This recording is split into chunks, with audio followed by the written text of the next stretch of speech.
Hola Madrid, voy a hablar en inglés. ¿Cuántos de vosotros habláis español? Casi todos. Bueno, va a ser un poco raro entonces, pero tampoco soy una morning person, así que vamos a cruzar los dedos y esperar que todo salga bien, porque traigo un tema además muy ligerito. The oppression machine. So for those who don't know me, I'm a journalist. I've been working on technology in newspapers for almost 30 years. I am obsessed with one topic, and that is technology and power. So in the last, I would say, 100 days, I've been particularly worried about this topic that I'm going to be talking about, which is the architecture of oppression, or how I called it for this talk, the oppression machine. Some people consider that this is techno-fascism or techno-feudalism starts with a particular business model, which has to do with segmented ads and the idea of using people's data, extracting people's data, and then use it to sell them things, which might be true, but I like to think that it starts a little bit earlier with a concept, which is the idea that you can have everything and nothing at the same time, that you can access every song, every movie, every email you have ever written, every book that was ever published without having anything around, and be as minimal and elegant and uncluttered as Steve Jobs' house in 1982 when he was just about to be fired from Apple. So this idea that you can have a clean existence, like free of cables, free of hard drives, and free of everything, and yet have access to every piece of knowledge in the world, I think is what got us in trouble here. Because every piece of knowledge in the world has been piling up in a different place. And I am using here the Free Software Foundation motto that there is no cloud. The cloud doesn't exist. It's just someone else's computer, which is something that we knew at the beginning, but then we kind of forgot.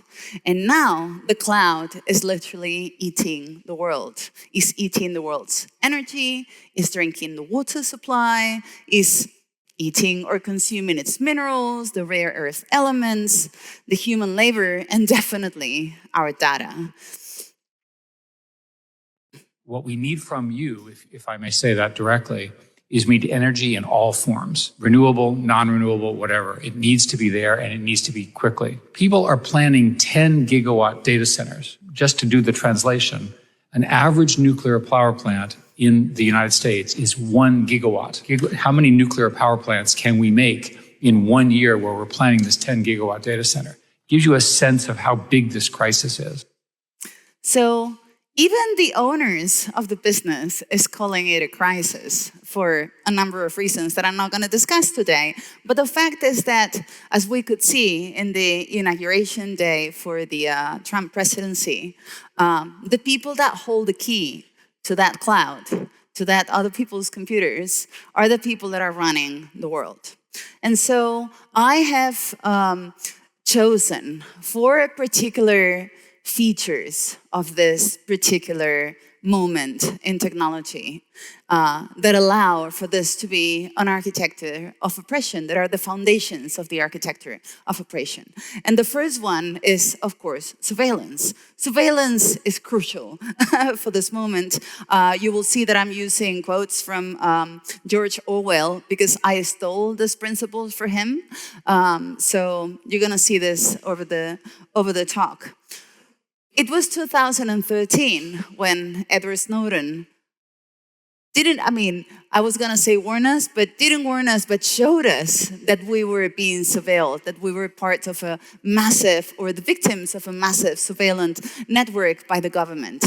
A couple of months ago, he said in a talk, my government created the architecture of oppression, but they didn't turn it on. So this is pretty much the background thought that I have in this talk.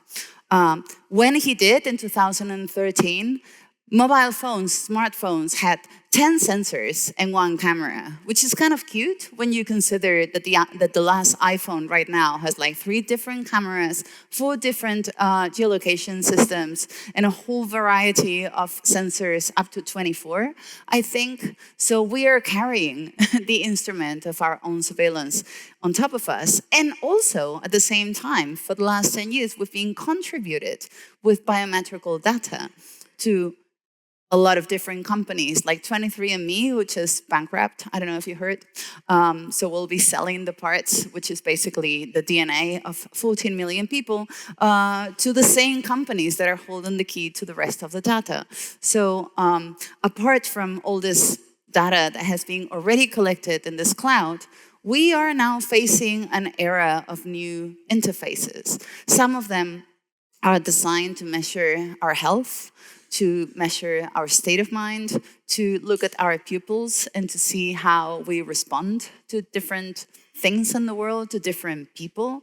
And then some of them are designed to be our interface to the world, to be a voice in our head that will mediate between tools, software, services, communication systems, and other people.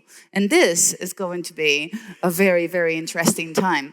Not to mention some technologies that are obviously surveillance tools, but are actually selling a very different thing, like WorldCoin, which is, the global economy that belongs to everyone. I mean, in some sense, I think like Platonic ideal state is a very tiny reasoning model with 1 trillion tokens of context that you put your whole life into. The model never retrained, the weights never customized, but that thing can like reason across your whole context and do it efficiently. And every conversation you've ever had in your life, every book you've ever read, every email you've ever read, everything you've ever looked at is in there, plus connected to all your data from other sources. And, your life just keeps appending to the context, and your company just does the same thing for all your company's data. We can't get there today, but I think of kind of like anything else as a compromise off that Platonic ideal. Well, Sam Altman's Platonic ideal is basically a simulation of every single person in the planet that lives in the cloud. Not my Platonic ideal, but the best position to actually implement the second foundation of an architecture of oppression, which is hierarchy. Hierarchy and exploitation. And this is what I'm thinking about when do you guys know who this person is?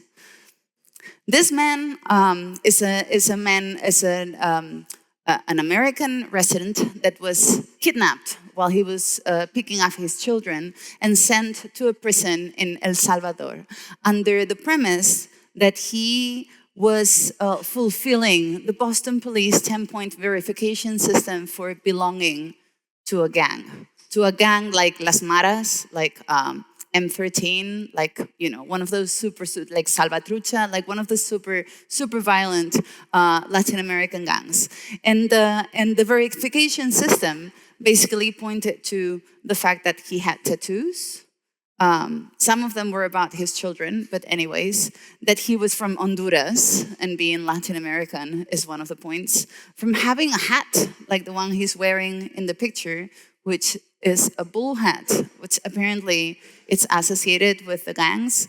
And also because at some point in the last 5 years, he was driving while black, which is a very problematic figure in the States that affects African American, but also Latin American people, which means that if you're driving a car and you're black, you will probably be arrested. And if you're arrested, you will be having points in the system. So this man that has done nothing, is now in a, I just called it a prison, but it's not a prison. It's a detention center for gangs. And ironically, he was staying as a protected refugee in the United States precisely because he was escaping from gang violence in his own country. So the reason why this is happening is because Donald Trump, in his campaign, has promised one thing, which is deporting 20 million people. 20 million people is, I think, 6 million more people than immigrants exist in the United States. But in any case, it's a lot of people. So there is a logistical problem to deal with here. And this problem is going to be resolved in a particular way in the immigrations agent, like the immigrations director for the Trump administration explained a few weeks ago that they just wanted to run deportations like an Amazon Prime for human beings.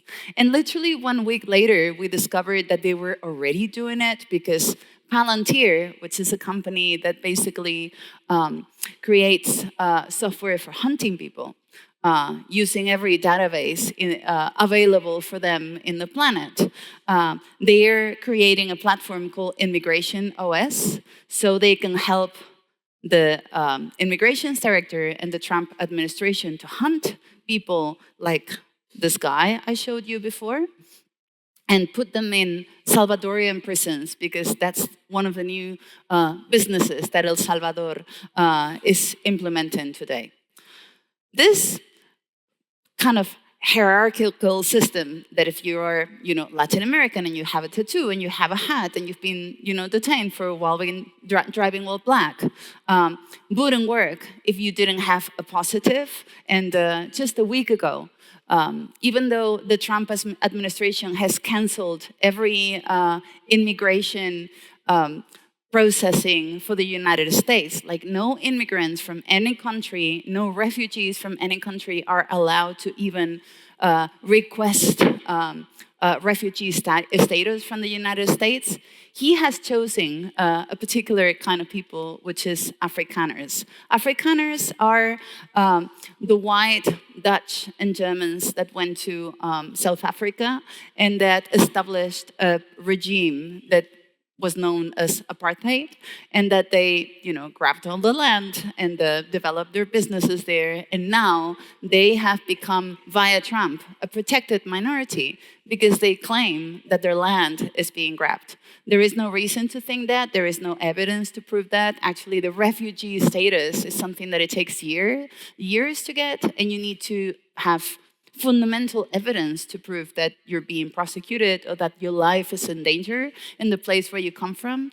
This is nothing. There is no process for this particular protected minority. And the reason why they are being welcomed with open arms as the only refugees that the United States and the Trump administration wants is because they are white. So this particular hierarchy has two historical cousins that are in the not so distant past. One of them has to do with features and statistics. And, in the era of CRISPR, where you can do even gene editing, this is a very important factor. So this thing was called eugenics. And eugenics has this idea that people have features that are, some are better than others, and that the ones that are better can be inherited and developed ever further, and that the ones that don't have those features or have negative features should be eliminated. So in this case, we're talking about an ideology, like a bogus scientific ideology that has been running for the last 150 years, and that now has been gaining weight again thanks to our statistical machines and pattern recognition machines that we now call AI. The other one is the logistics part. It's the idea that you can treat people like they're packages, like they're an Amazon Prime delivery thing. And this is something that we have seen before, specifically when the German Nazis were debating how to deport 14 million people that were, around Europe and need to be captured and need to be relocated and need to be dealt with. So the idea of a language that covers a genocide is not particularly new, but we have never seen, ever since that particular moment in the 1940s, it being used with such an open face. People are being sent for these reasons to El Salvador, to the center that is not really a prison, because you go to prison when you have done something, but people in the States are being sent to prison. And the images from this prison are particularly crude in contrast with the language of logistics that are being used to deport people. And this is because the cruelty is a message. It's a message of fear and violence as tools for control.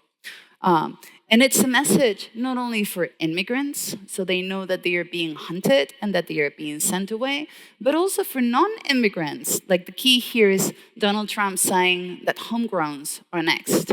And I don't know if you have heard of a man called Elon Musk. Elon Musk has been running a department, a non-department in the American government that is called DOGE.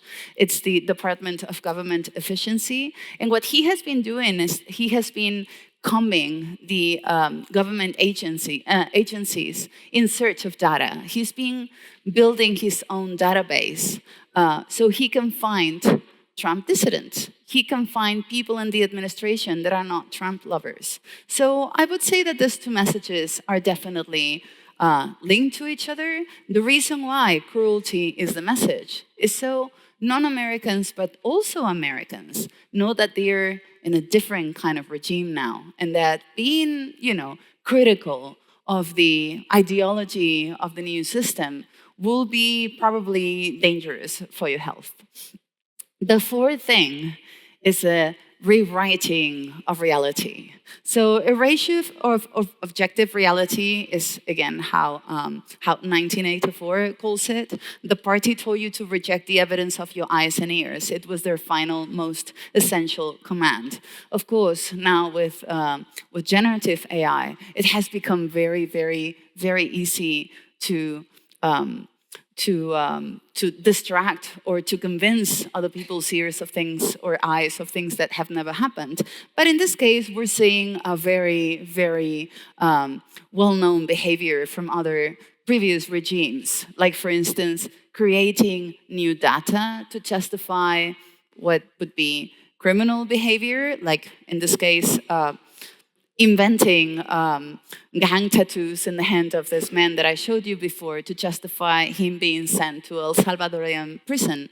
But also the idea that you can deny a genocide that is happening in front of everyone, and that you can bully the technology platforms to rewrite the earth. This is a very Chinese thing to do, but now one of the first things that Donald Trump did when he came to power for the second time was renaming the Gulf of Mexico. He decided that it was not called the Gulf of Mexico anymore, that he was going to be the Gulf of America. And I was shocked and a bit scandalized by how quickly Google complied. Google, who makes the map that all of us use for pretty much anything. So now in Google, the Gulf of Mexico is actually the Gulf of America. And he has been trying to do the same to Ivy League universities. Like, he is trying to make them comply like Google complied. Fortunately, some of them are actually fighting back, but we'll see how that goes. Like, we are still in the first 100-ish days. And also, they've been deleting climate data from the government websites, which is something that the farmers that find that climate data very useful for their planning and for their businesses have been suing for. And now the good news is that this specific week they won the court case, and now somehow the government is having to return a data that apparently has been deleted. Let's see how that goes. The thing is, why am I telling you all this? I think it is very important to understand that you guys are the ones rewriting the world in real time.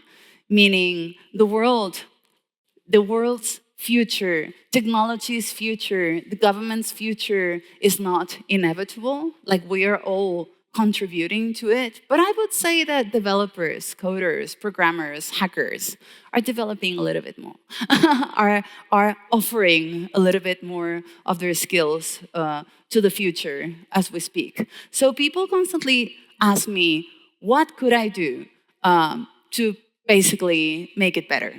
So I have 3 suggestions. One of them is an old one. I wrote a book called Against the Future, Contra el Futuro, and one of the things that I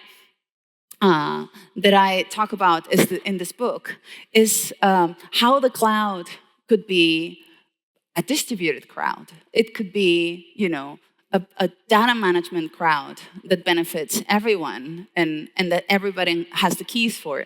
So there is this big book that I really love called The Temporary Autonomous Zone by poet and anarchist Hakim Bey that talks about the possibility of creating places where, there is no ruler, but everybody is a ruler. So I created the idea of the temporary autonomous cloud. And this is a cloud that has to do with local authorities in the sense that Spain, for instance, is lucky to have in every neighborhood what we call an ambulatorio, like a health center. Every neighborhood has a library, and every neighborhood has a school, at least, and has a high school. So for me, those are the places where data centers should go. And I think those data could have to do with things of the neighborhood, meaning that if we are having, for instance, a pandemic, it would be very useful to have a water treatment that includes counting of the viruses coming out of houses. But you don't want that to end up in the wrong hands. So you could actually create a system that kind of like grossly estimates the amount of virus that is in every building, so you can, make policies around it at a local level and just, create a network of information that is benefiting the neighbors so they can protect themselves and at the same time interact with the local authorities to, implement services where they are needed. But that works only while it's needed and where they share information exactly the way they want to. So I imagine that this would be like pop-up networks that don't pre-exist, but that are activated during specific community events, like in this case a crisis, but also organizing moments, like when you have to protest something, like the chopping of trees, I don't know. That it would be a modular infrastructure connecting those schools, institutes, health centers, libraries, and other, I would say, hyper-local institutions, but also it could be connecting to the neighborhoods when it was requested, required, and allowed. It would be based in mesh networking protocols, so it would be operating not with central servers or authorities, but the routes would be defined with whatever crisis or organizing moments or whatever objective or goal it would have. And the repositories would be local, and it would include community expertise, local ecological data, etc. And most importantly, it would be a self-dissolving infrastructure. So it would deactivate what the goal would be, when the goal would be fulfilled. This is something that I have thought a lot about and I have explained much better in the book. It occupies half the book. But I really think that we are almost conditioned to think in 2 different modes, like the big cloud mode, where everything is in the hands of like 6 companies in the planet, and the small one where everything is in your living room or in your bedroom. So, which is like almost like be a prepper, no? Like, I have my own server and I look after my own thing. I think we need to start thinking at a different scale, at a neighborhood scale, and start talking to our neighbors about having a server for the building where we can store things that are useful to all of us. So we can also interact with our neighbors in a different way, in a more productive way. And I think this would be very, very useful considering that we know we are at a climate crisis and resources should be shared and should be available for everyone, even if they are not technically savvy. The second thing has to do with the fact that we just had a blackout. We had a blackout. It was, 8 hours long. It was kind of shocking because, we take it for a fact that light will happen when we press a button. But it was interesting in the sense that, for instance, I'm a journalist and I had a lot of experiences within the blackout, but I couldn't work because I didn't have access to the internet and I couldn't talk to my newspaper and my boss couldn't find me on the phone, which was fun for a while.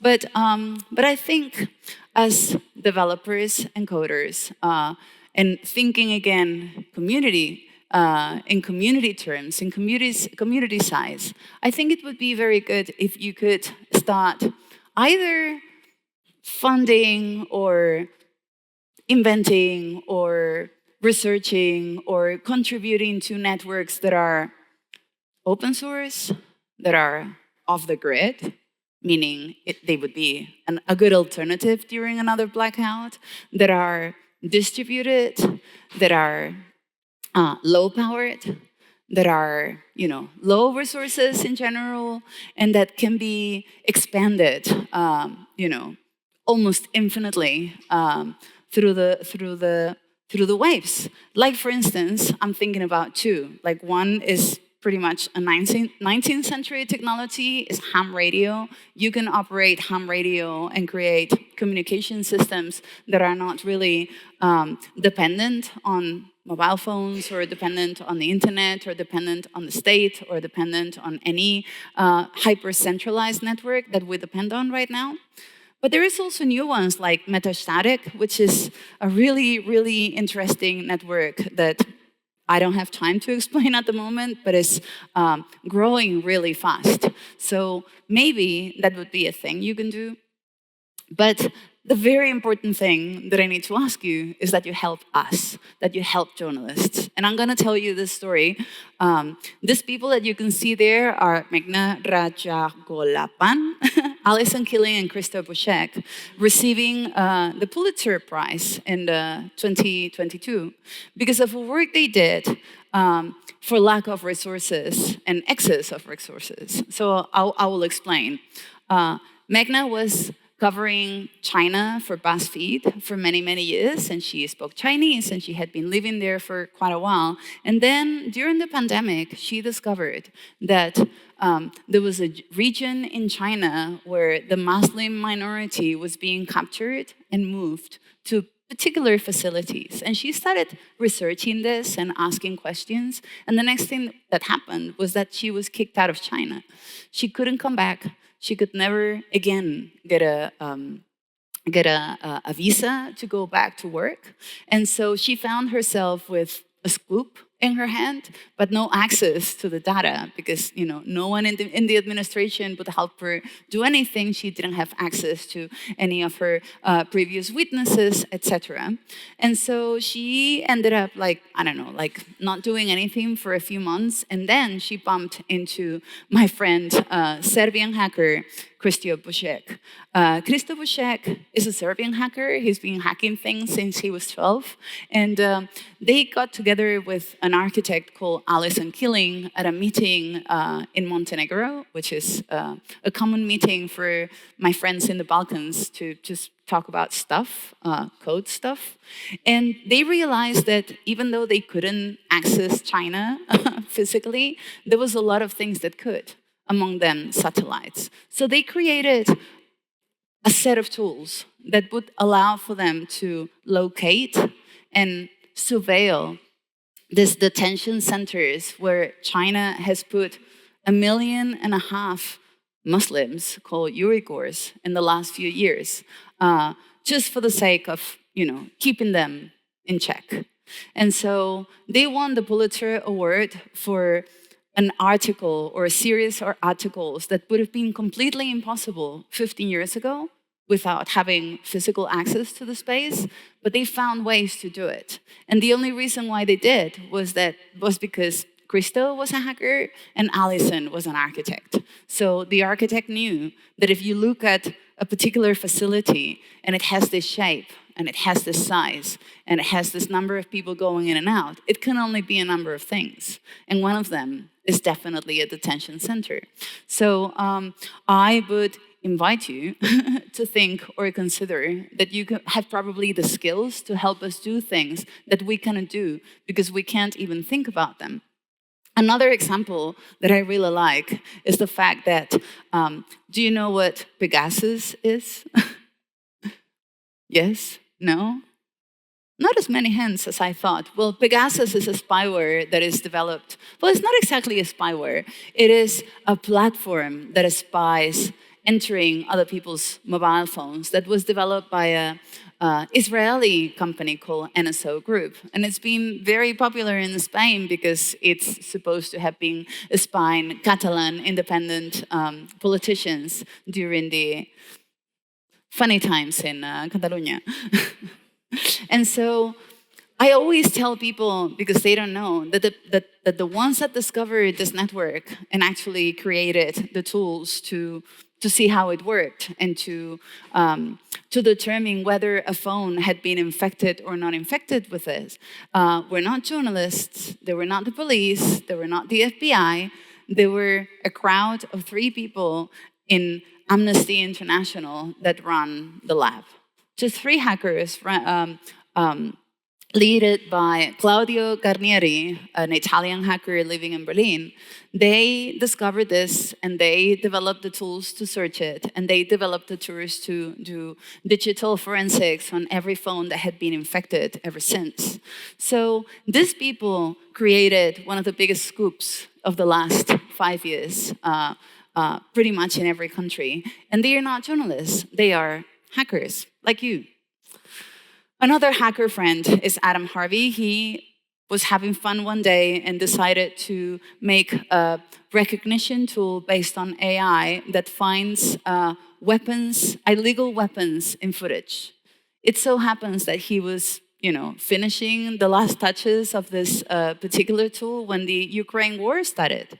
And so the New York Times, for instance, has been using his tool to run through their own videos to see where and how illegal weapons are being deployed by Russians in Ukraine.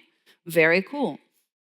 And well, there is a number of examples in case you don't know, what to do. There is Bellingcat, which is an NGO that is doing what they call open source intelligence and have been crucial in the covering of the war of Ukraine because they're using every technology available to them to basically interact with data, to find sources, to find evidence, to contradict official evidence very often with their own data. And they are growing, and they need hackers, and they need coders and programmers and people that have the ability to think in systems and understand them in order to report them.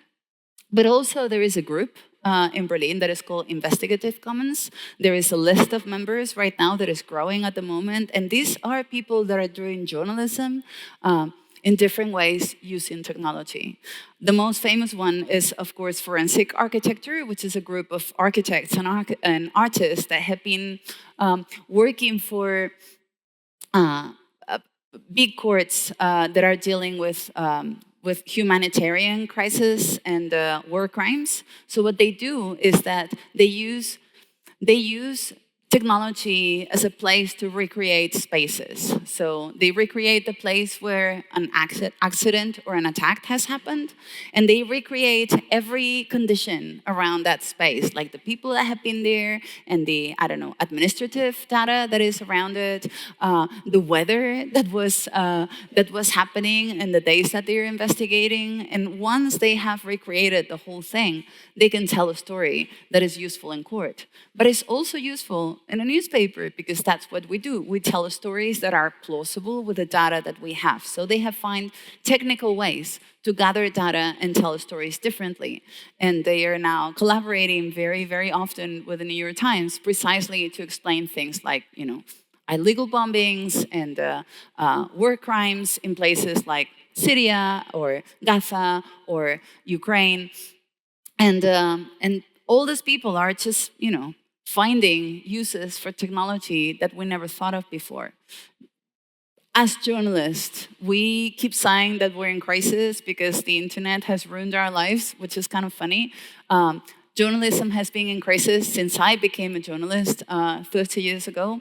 But I think journalism is actually at a golden era. It's just that it's not happening in newspapers. It is happening in these places, in these studios, in this Amnesty International headquarters in Berlin. Like, they are doing the most amazing journalistic work. And we just need a lot of help from you guys to do our best. And the last thing I'm gonna ask you is that because of your particular predicament, you're probably going to be participating in expanding modes of architecture that are going to define the next 20 years of our lives.